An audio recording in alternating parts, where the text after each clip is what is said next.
The Michael Berry Show. So I heard this, I guess it was CNN a few days ago. And Jim pulled this audio. He sends it to me. He says, "Can you believe this?" I said, so I listened to it. And I tell you what, Ramon, will you go ahead and play it? I'm not going to promo it. I just want you to listen, and then we'll talk about it. The African drum language, which just white boys stole it and called it the Morse code. They took that same pulsation and rhythm, and now they call it the telephone. They took the same pulsation and rhythm, and now they call it a computer, which is nothing but an African drum. But if you don't attach people to the computer, you don't see it. One of my favorite things, and there is so much of this, is you'll have the black guy, and maybe he's got a bow tie on, he's got his nails polished, he's got an expensive suit, and he's going to lay some things down. He's going to talk about some things that people ain't ready to hear, but he's going to tell it, right? He's going to tell stuff y'all don't even know. See, the white boy, what he done, he stole the telephone from the African. And a reasonable person would go, telephone from the African. Okay, you have my attention, explain. But he doesn't, because they've placed two props. They've staged two black women on the stage. And they're very supportive, very supportive. And they go, mm-hmm. So now you've got a chorus of two mm-hmm ladies to whatever he's laying down. And so now he kind of gets a little cadence. He's got his pace going. So he's like, that's right. They stole, like he's ever been to Africa. Hasn't. They stole the phone from us, from the bongo drum. You see what I'm saying? They stole the tank from the knife we created from the elephant's tusk. They stole the airplane from the rock we would throw across the top of the water. So what the white dude done is stole everything from us, put one of his patents on top of it, and left us poor and him rich. This nonsense gets passed around for some sort of extra, for the modern curriculum of open-mindedness. Now that you've heard it, let's listen at it again.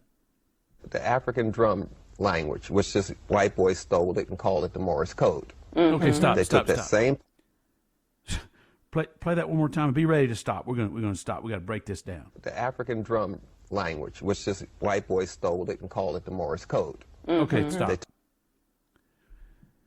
See, if there wasn't an African drum language, then Samuel Morse, when he created a system by which you would transmit a sound, he wouldn't know that you could click once or twice or three times or dash and draw it out or he wouldn't have any means.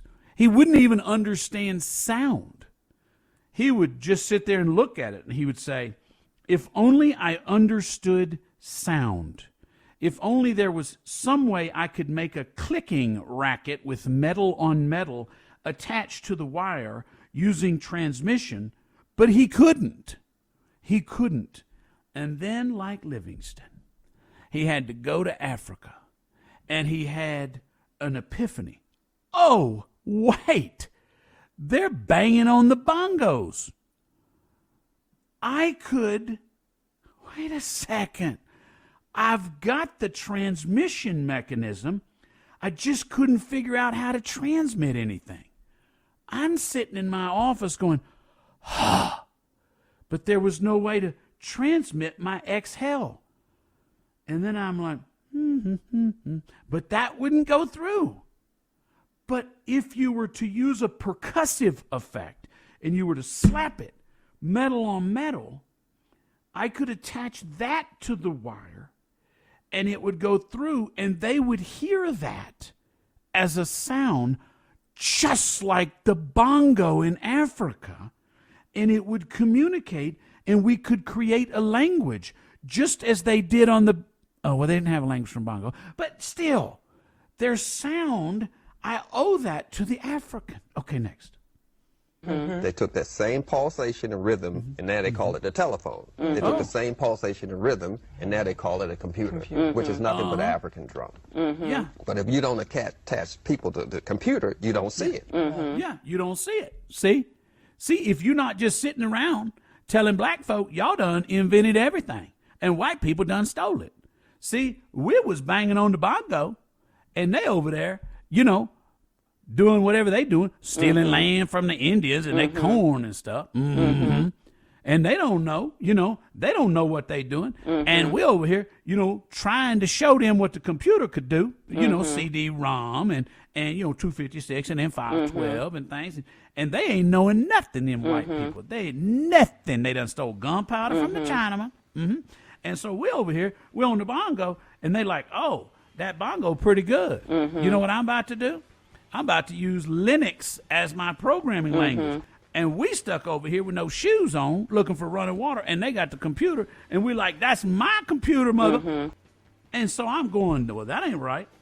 So I'm thinking, maybe this was the reason that Rodney Ellis was housing all the African art and charging it to the budgets of Harris County governmental departments, because he was using the African art as an inspiration for how we would improve the infrastructure and the universal basic income and elevate strategies for Lena Hidalgo.